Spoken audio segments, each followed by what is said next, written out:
o ile realizacja była takim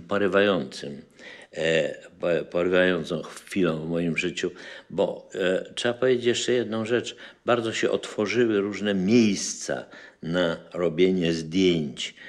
I zdałem sobie sprawę, jak ten film musiałby wyglądać podle i beznadziejnie, gdyby doszło do tego, że byłby realizowany w Polsce. My pracowaliśmy w naturalnych wnętrzach. Nam pozwolili zrobić zdjęcia w sali parlamentu. Robiliśmy zdjęcia w tych miejscach, gdzie następowały wielkie wydarzenia, które by w ogóle cienia tego nie mogłoby być, gdyby ten film był, nie daj Boże, realizowany w Polsce. I tu Alan Starski, jak powiedziałem, rozwinął swoje skrzydła. To bardzo dodało temu filmowi takiego szerokiego tła. Pracowaliśmy szybko, energicznie i czuliśmy, że powstaje jakiś ważny film. No, w międzyczasie prezydent Mitterrand wręczył mi Legię Honorową. Poczułem się człowiekiem, który w ogóle może zostać we Francji, może pracować. Wszystko jest przede mną otwarte. Nie muszę wracać na razie przynajmniej do kraju, który wszystkie głosy, które dochodziły z Polski, mówiły o tym, że to po prostu ten kraj się razem z tym stanem wojennym zapada w jakąś straszną jakąś dziurę, bez nadziei, nic się nie dzieje, nic się nie robi, wszystko jest sparaliżowane skutecznie przez wojskowy reżim, no ale nie, no jak mówię, na tych bagnetach trudno jest siedzieć. Teraz zaczął się trudniejszy moment, mianowicie film już był gotowy, my byliśmy zadowoleni, czuliśmy, że zrobiliśmy jakiś film żywy, no ale jaka będzie reakcja francuskiej publiczności? I tu muszę zrobić pewien nawias i powiedzieć, że historia Francji, a zwłaszcza podręczniki szkolne są we Francji redagowane, a przynajmniej wtedy były redagowane przez lewicę, czyli przez francuskich komunistów. I rewolucja francuska miała oświetlenie tylko z punktu widzenia francuskich komunistów.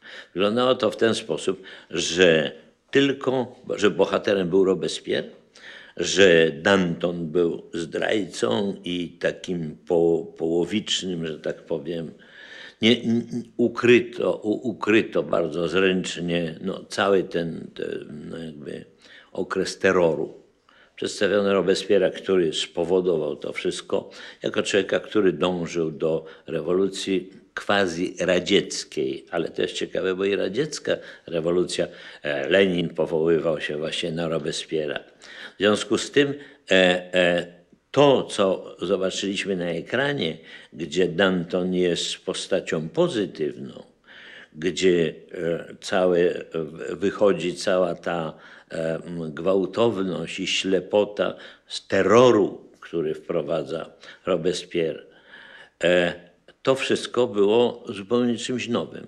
Tego Francuzi nie znali. Takiej historii swojej rewolucji, którą uważali i uważają do dzisiaj za rewolucję, która, i to jest prawda, rozpoczęła nowe czasy, wywalczyła prawa jednostki.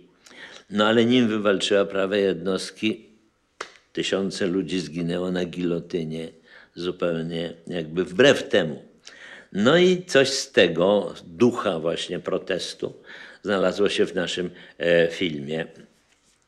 Prezydent Francji Mitterrand, który obejrzał ten film bardzo zręcznie, że tak powiem, wybrnął z sytuacji, zapytany przez naszego producenta, co myśli o tym, co nasz, w cudzysłowie, nasz polski reżyser zrobił w filmie Danton.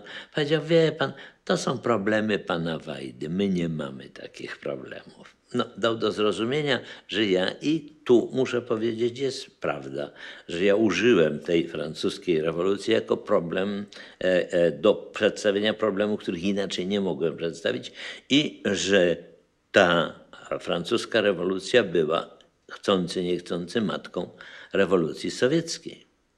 A z tą miałem porachunki prawdziwe, no bo to jest część, że tak powiem, naszej powojennej historii.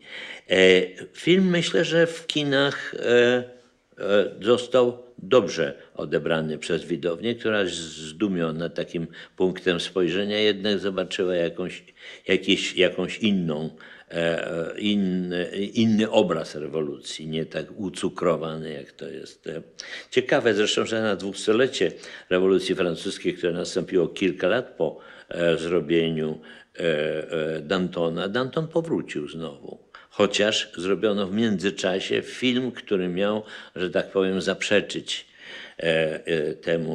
temu, cośmy zrobili, no i pokazać jakby rewolucję od innej strony, to jednak się okazało, że film i serial telewizyjny, że nie odegrał on takiej roli i Danton jeszcze raz powrócił jako kino, które opowiadało o rewolucji francuskiej z większą siłą artystyczną i z większą szczerością.